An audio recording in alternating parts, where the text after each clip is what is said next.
ሰላም ጤና ይስጥልኝ ክቡራን ተመልካቾች ከከፋ ቴሌቪዥን ለሰዓቱ ያዝናቸውን ዜናዎች ይዘን ቀርበናል። ዜናዎቹን እየመራው አብሬያችሁ የምቆየው ክፍሌ አለሙ ነኝ። በቅድሚያም ዋና ዋናዎቹን ነው።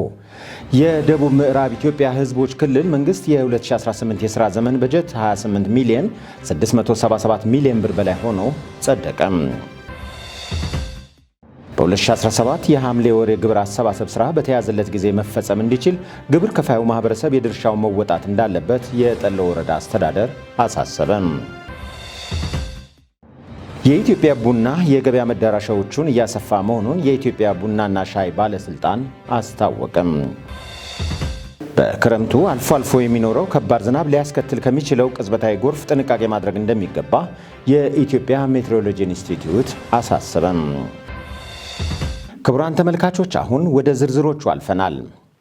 በግብርናው ዘርፍ የክልሉ መንግስት በሰጠው ትኩረት ምርትና ምርታማነት እየጨመረ መምጣቱን የክልሉ ርዕሰ መስተዳድር ዶክተር ኢንጂነር ነጋሽ ዋጌሾ ተናገሩ።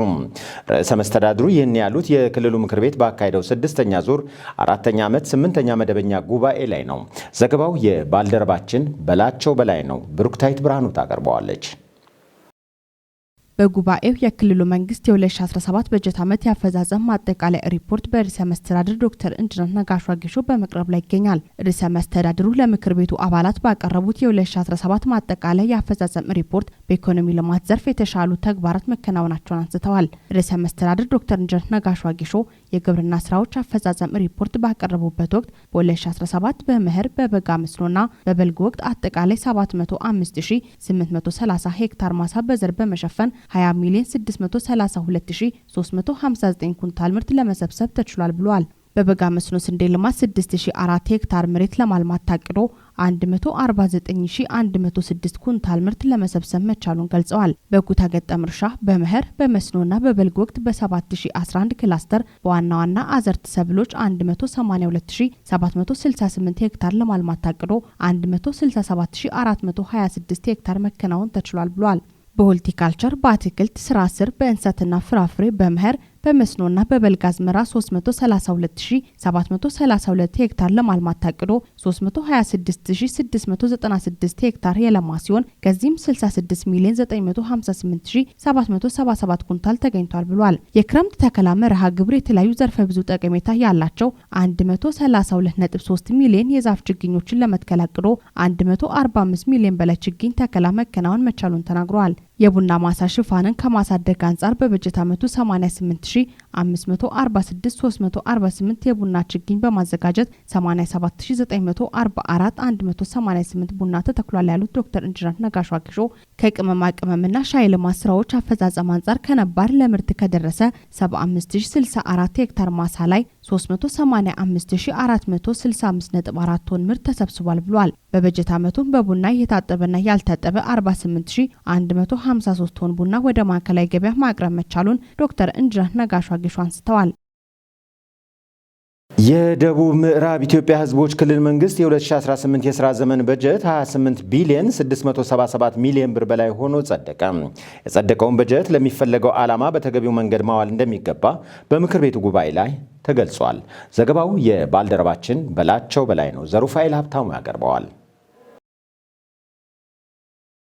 የበጀት ረቂቁን የክልሉ ምክር ቤት የበጀትና ፋይናንስ ዘርፍ ቋሚ ኮሚቴ ሰብሳቢ የተከበሩ ወይዘሮ የኋላሸት በላይነህ ለምክር ቤቱ አቅርበዋል።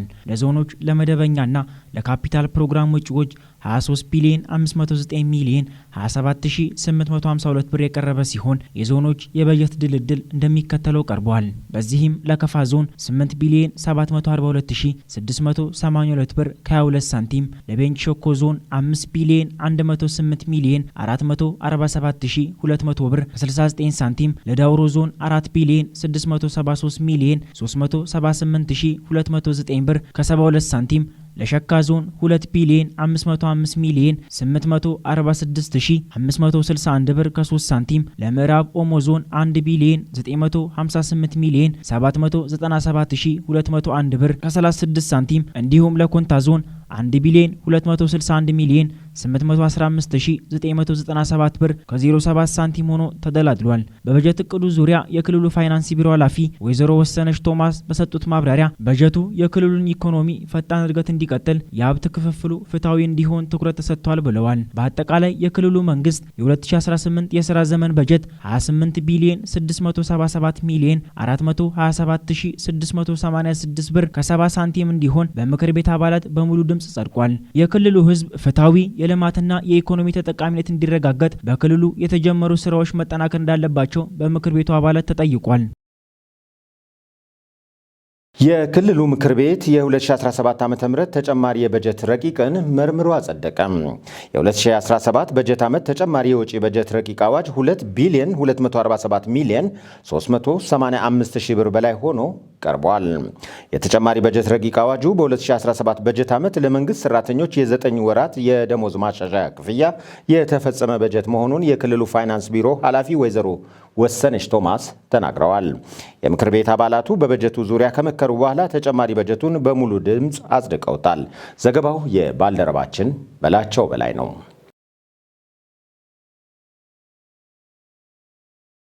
የደቡብ ምዕራብ ኢትዮጵያ ሕዝቦች ክልል ምክር ቤት 6ኛ ዙር 4ኛ ዓመት የሥራ ዘመን 8ኛ መደበኛ ጉባኤ ተጠናቀቀ። የምክር ቤት አባላቱ የክልሉ መንግስት አስፈጻሚ አካላት አፈጻጸም ከጊዜ ወደ ጊዜ ከፍ እያለና የሚታይ ለውጥ እያስመዘገበ መምጣቱን ገልጸዋል። በላቸው በላይ ከዳውሮ ዞን ተርጫ የላከልንን ጥንቅር ተከታትለን እንመለስ።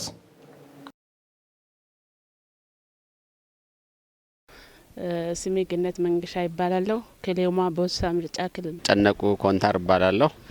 የመጣሁት ከሚዛን ምርጫ ክልል የደቡብ ምዕራብ ኢትዮጵያ ህዝቦች ክልል ምክር ቤት አባል ነኝ። ስሜ ተረፈ ሀብተ ማርያም ይባላለሁ። የደቡብ ምዕራብ ህዝቦች ክልላዊ መንግስት የምክር ቤት አባል ነኝ። እኔ የመጣሁበት ምርጫ ክልል በከፋ ዞን ዋቻ ምርጫ ክልል ነው የመጣሁት። ስሜ ወይዘሮ የዋላሽት በላይ ይባላለሁ። የክልል ምክር ቤት አባልና በጀት ፋይናንስ ኦዲት ጉዳዮች ቋሚ ኮሚቴ ሰብሳቢ ነኝ። የ2017 ሪፖርትን በተመለከተ ብዙ አይተናል። 2016 አፈጻጸም ላይ ብዙ ምክር ቤት ያነሳውን ሀሳብ 2017 ላይ አስፈጻሚ አካላት በደንብ ገምግሞ እያንዳንዱን በምክር ቤት የተነሱ ሀሳቦችን ለይቶ የሰሩበት ነው። ዘንድሮ ያለበት ሁኔታ በጣም በጥሩ ሁኔታ ነው የተሰራው። በቴክኖሎጂ አጠቃቀምም ቢሆን ያው የሚፈለገውን ያህል ደረጃ ባይደርስም ለውጦች ያሉበት ነው ማለት ይቻላል። ከዚህ ተነስቶ እንግዲህ የዚህ ድምር ውጤት አጠቃላይ ክልሉን የግብርና ምርት ማሳደግ የሚያስችል ነው። ይሄ በተለይ ደግሞ ከምግብ ዋስትና ጋር ትልቁ ደግሞ የክልላችን ነዋሪ አርሶ አደር ከመሆኑ ጋር ተያይዞ የአርሶ አደሩ ገቢ እንዲያደርግ የሚያደርግ ነው።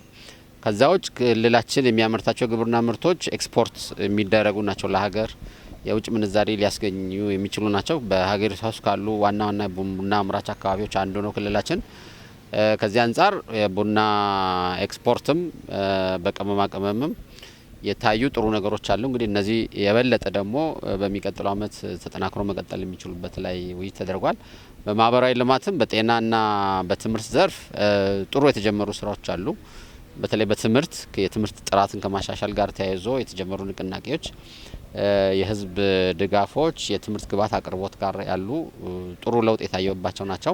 ኃላፊነትን ከተጠያቂነት ጋር ህዝብን በትክክል ከማገልገል አንጻር በርካታ ሪፖርቶች ከቀረቡት ለአብነት የተሻለ አፈጻጸም ያስመዘገቡ እንደ ክልል ሊበረታቱ ሊመሰገኑ የሚገቡ እንደ ሰላምና ጸጥታ አስፈጻሚ ተቋማት ትላንት ሪፖርት ክቡር ርዕሰ መስተዳድር እንዳቀረበ እንግዲህ ክልላችን እንደሚታወቅ ከፍተኛ የሆነ የጸጥታ ችግር ያለበት አንዳንድ አካባቢ ላይ የሚታየውን ክልሉ ከምንም በላይ ከየትኛውም ጊዜ ከሚመደበው በጀት ዋጋ ከፍሎ ለአካባቢው ለቀጠናው ዘላቂ የሆነ ሰላምን ከማረጋገጥ አንጻር እጅግ በጣም አበረታች የሆነ ለውጥ ከመምጣት ባሻገር የሚመሰከር አሁን ባለው ነባራዊ ሁኔታ እንደ ክልላችን ቀጠና የሚያሳስብ አይኖርም። ሰዎች ሁሉም ሰው በየአካባቢው ወደ ልማት የገባበትና አጠቃላይ የጸጥታና ሰላም ሪፖርት ተስፋ ሰጪ የሚያስመሰግን ትላንትም እንዳያችሁ ለአብነት ከአጎራባች ዞኖች ጋር ለዘመናት ተራርቆ የቀሩትን ከሀገር ሽማግሌ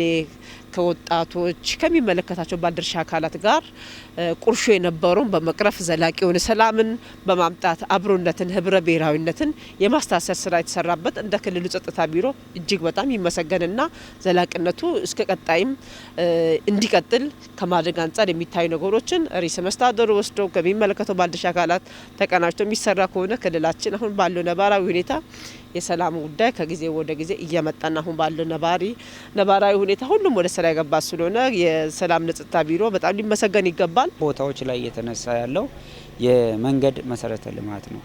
አሁን አብዛኛው ከወረዳ ወደ ዞን የሚያገናኝ መንገድ አለ። ከቀበሌ ወደ ወረዳ የሚያገናኝ መንገድ አለ። በፌዴራል መንግስት ደግሞ የሚገነቡ ሚዛን ቴፒ አለ።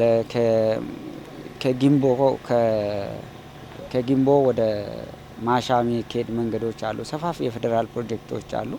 እነዚህ ነገሮች እንግዲህ መንገድ ያው ክቡር ርዕሰ መስተዳድሩን በቅድም ሲገልጹ እንደነበረው 1 ኪሎ ሜትር አስፋልት የሚያስፈልገው ወጪ እስከ 15 ሚሊዮን ደግሞ በጠጠር ሲሆን እስከ 4 ሚሊዮን እንደዚህ አይነት ሰፋፊ ፕሮጀክት ካፒታልን የሚጠይቅ ስለሆነ እሱ ላይ ዞሮ ትኩረት ሰጥቶ መስራት ጥሩ ነው የሚል ነገር አለኝ። ከዛ ውጪ ግን አዲስ መስራት አንድ ነገር ሆኖ የተሰሩ ነገሮች መንገዶችም እየተበላሹ ነው ያሉት። መንገድ ጥበቃ ላይ ያለው ጉዳይ ሰፋፊ ችግሮች አሉ። እንግዲህ ለመንገድ ዋነኛ ጠላቱ ውሃ ነው።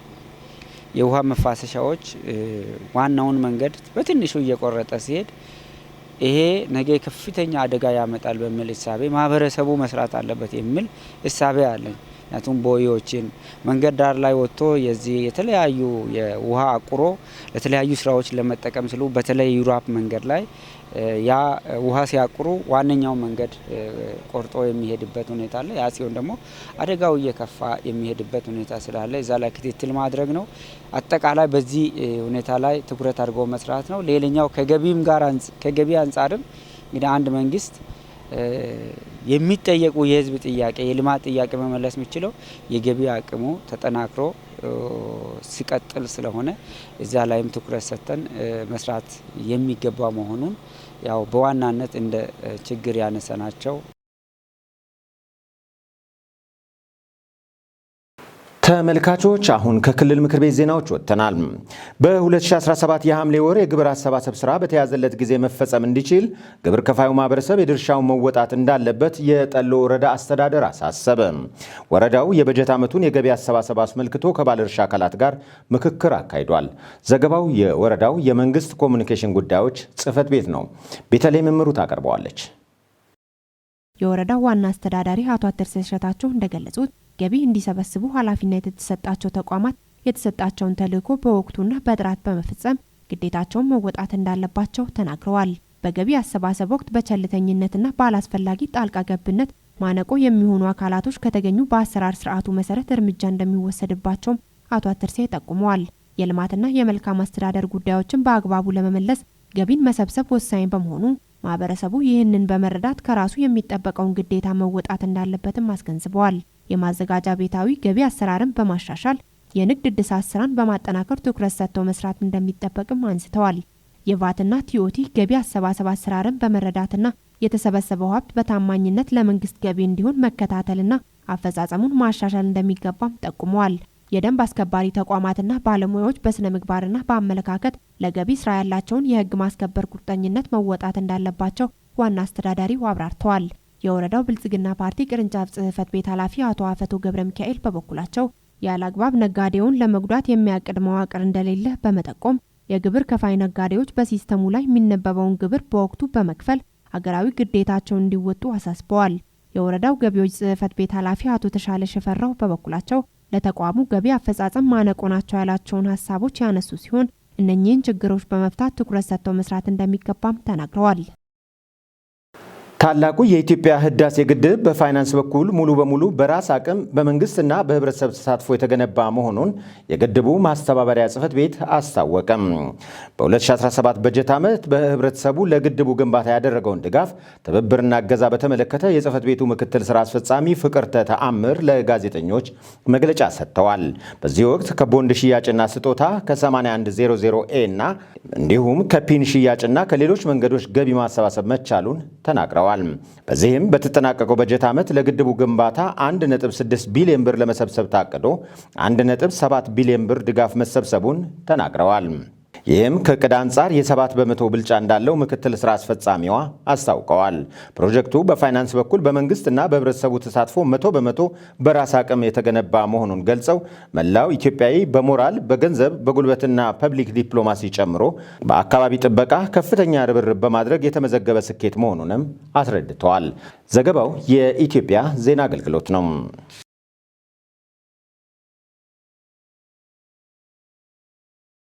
የኢትዮጵያ ቡና የገበያ መዳረሻዎቹን እያሰፋ መሆኑን በኢትዮጵያ ቡናና ሻይ ባለስልጣን ምክትል ዋና ዳይሬክተርና የግብይት ዘርፍ ኃላፊው አቶ ሻፊ ኡመር ገለጹም። ኢትዮጵያ ከቅርብ ዓመታት ወዲህ በቡና ምርትና ምርታማነት ላይ በትኩረት መስራቷ ከፍተኛ ገቢ እንድታገኝ እያስቻላት መሆኑም ተመላክቷል። ዘገባው የኢትዮጵያ ብሮድካስቲንግ ኮርፖሬት ነው። ታደለ ታደሰ ያቀርበዋል። የአብሮነት ባህል ለማጠናከር ሰብሰብ ብሎ ቡና መጠጣት ለኢትዮጵያውያን ወደር የማይገኝለት ባህል ነው። የኢትዮጵያ ቡናና ሻይ ባለስልጣናት ለዘርፉ ባወጣው ስትራቴጂ መሰረት በ2033 በዓለም ካሉ ሀገራት ኢትዮጵያ ቡናን በብዛት በማምረት እንዲሁም ለውጭ ገበያ በመላክ ሁለተኛ ደረጃ ለመድረስ እቅድ ይዟል። በዚህ ጉዳይ ላይ ከኢቲቪ ጋር ቆይታ ያደረጉት በኢትዮጵያ ቡናና ሻይ ባለስልጣናት ምክትል ዋና ዳይሬክተር እና የግብይት ዘርፍ ኃላፊ አቶ ሼፍ ኡመር እንዳሉት በ2017 በቡናው ዘርፍ የተመዘገበው ውጤት ከዚህን ቀደም ከነበሩት ዓመታት አንጻር ከፍተኛ መሆኑን አንስተዋል። በተጠናቀቀው በጀት ዓመት ወደ ውጪ ከተላከ ቡና 2.6 ቢሊዮን ዶላር ገቢ መገኘቱን የተናገሩት ምክትል ዋና ዳይሬክተሩ ይህ ስኬት እንዲመዘገብ ያስቻሉት ጉዳዮችንም አብራርተዋል። የገበያ ጥናት በማድረግ መዳረሻዎችን በማስፋፋት እንዲሁም ነባር ገበያ ውስጥ በመቆየት እና አዳዲስ የገበያ መዳረሻዎችን በመቀላቀል ውጤት መመዝገቡን አብራርተዋል። ሪፎርሙን ተከትለን መስራታችን በዋናኝነት ለዚህ ውጤት ትልቅ ሚና ተጫውቷል ሲሉ ኃላፊው ገልጿል። የኢትዮጵያ ቡና በአንድ ዓመት ውስጥ ከ20 በላይ አዳዲስ የቡና መዳረሻ ሀገራት ላይ ገቢዎችን ማግኘቱን ጠቁሞ በአውሮፓ፣ ኤዥያ እና በተለያዩ ሀገራት አዳዲስ የገበያ መዳረሻዎችን መጠቀም እንደተቻለ አስታውሷል። ውጤቱ ቅንጅታዊ አሰራርን በተገቢው ሁኔታ በማከናወን የምርት አቅርቦት ላይ ተገቢ ስራ መሰራቱን እንደሚያመለክት አስረድተዋል። ሰላምን ለማጽናት ሁሉም የድርሻውን ሊወጣ እንደሚገባ ተገለጸ። ባልደረባችን ምህረት ብርሃኑ ከሰላም ሚኒስቴር ትስስር ገጽ ያገኘችውን መረጃ እንደሚከተለው አጠናቅረዋለች። የሰላም ግንባታ ምንድን ነው? የሰላም ግንባታ የስነ ልቦና፣ የሰብዕናና የሰው ሁለንተናዊ እድገት ግንባታ ተብሎ ሊወሰድ ይችላል።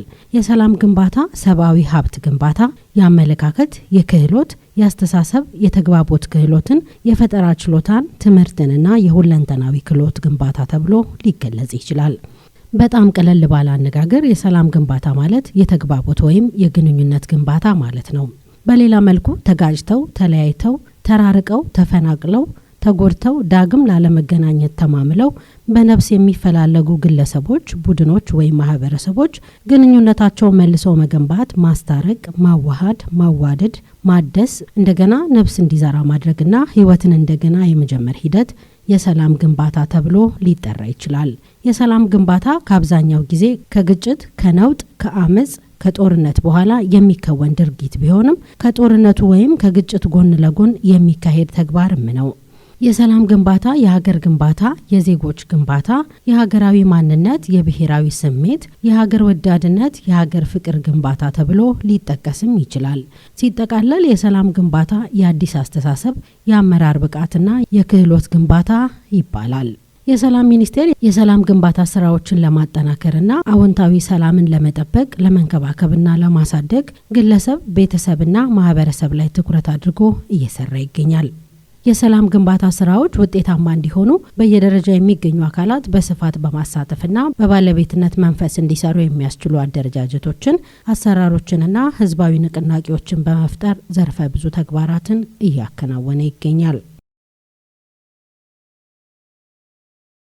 በክረምቱ ወራት አልፎ አልፎ የሚኖር ከባድ ዝናብ ሊያስከትል ከሚችለው ቅጽበታዊ ጎርፍ ጥንቃቄ ማድረግ እንደሚገባ የኢትዮጵያ ሜትሮሎጂ ኢንስቲትዩት ገለጸ። ኢንስቲትዩቱ በመጪዎቹ 10 ቀናት አልፎ አልፎ ከባድ ዝናብ ሊኖር እንደሚችል አስታውቋል። ዘገባው የኢትዮጵያ ዜና አገልግሎት ነው። ቤተልሔም እምሩ ታቀርበዋለች። የኢትዮጵያ ሜትሮሎጂ ኢንስቲትዩት ለኢትዮጵያ ዜና አገልግሎት በላከው መግለጫ እንዳስታወቀው በመጪዎቹ 10 ቀናት በደቡብ ምዕራብ፣ በሰሜን ምዕራብና በመካከለኛው የሀገሪቱ አካባቢዎች ላይ በበርካታ ቦታዎች ላይ ከመካከለኛ እስከ ከባድ መጠን ያለው እርጥበት ይኖራቸዋል። በተጨማሪም በሰሜን ምስራቅ፣ በምስራቅና በደቡብ የሀገሪቱ አካባቢዎች ላይ ከቀላል እስከ መካከለኛ መጠን ያለው እርጥበት እንደሚኖራቸው መረጃዎች እንደሚያሳዩ ገልጸዋል። የሚጠበቀው እርጥበት ለወቅቱ የግብርና ስራ እንቅስቃሴ በአመዛኙ አዎንታዊ ሚና እንደሚኖረው ትንበያው ያሳያል። ስጋቶችን ለመቀነስና የሚኖሩትን መልካም አጋጣሚዎች በላቀ ሁኔታ ለመጠቀም የቀረቡትን ቦታ ተኮር የግብርና ሜትሮሎጂ ምክረ ሀሳቦች በተገቢ ሁኔታ መተግበር እንደሚያስፈልግ አመላክተዋል። በሚኖረው እርጥበት ዘር መዝራት፣ የአፈር መሸርሸር ስጋቶችን ለመቀነስ የጎርፍ መቀልበሻ ቦዮችን ማዘጋጀት እንደሚያስፈልግም ጠቁመዋል። ረባዳማ በሆኑ ማሳዎች የውሃ ማንጣፈፍ ስራዎች መስራትና የደረሱ የበልግ ሰብሎችን በሚኖሩ ደረቅ ቀናቶች መሰብሰብ እንዲሁም የሚገኘውን እርጥበት በመጠቀም የመኸር ዘር መዝራት እንደሚገባም አብራርተዋል። በቀጣዮቹ 10 ቀናት በሚኖረው ዝናብ በአብዛኞቹ ተፋሰሶች ላይ ከመጠነኛ እስከ ከፍተኛ መጠን ያለው የገጸ ምድር የውሃ ፍሰት እንደሚኖርም መግለጫው ያመላክታል። አልፎ አልፎ ከሚኖረው ተደጋጋሚ የሆነ ከባድ ዝናብ ጋር ተያይዞ በተለይም ለጎርፍ ተጋላጭ በሆኑ ተፋሰሶች ላይ ቅጽበታዊ ጎርፍ ሊያስከትል እንደሚችልም አስረድተዋል። ስለሆነም በወንዝ ዳርቻ እንዲሁም ረግረጋማ አካባቢ የሚኖሩ ማህበረሰቦች ጥንቃቄ ማድረግ እንዳለባቸውና የሚመለከታቸው የዘርፉ አካላት አደጋን በመቀልበስ መልካም ዕድሎችን እንዲጠቀሙ ማስገንዝበዋል። የጎርፍ መቀልበሻ ቦዮችን ማዘጋጀት፣ ወራጅ ውሃን በእግርም ሆነ በቀላል ተሽከርካሪ ለማቋረጥ አለመሞከር፣ የጎርፍ የፍሳሽ መውረጃ ቦዮችን ማጽዳት፣ የዝናብ ውሃ ማሰባሰብና ማጠራቀም እንደሚገባም አመላክተዋል። ክቡራን ተመልካቾች ከከፋ ቴሌቪዥን ለሰዓቱ ያዝናቸው ዜናዎች የእስካሁኖቹ ነበሩ። ዜናዎቹን እየመራው አብሬያቸው የቆየሁት ክፍሌ አለሙ ነኝ። ቀሪ ጣቢያችን መሰናዶች ይቀጥላሉ። በእኔ በኩል ሰላም።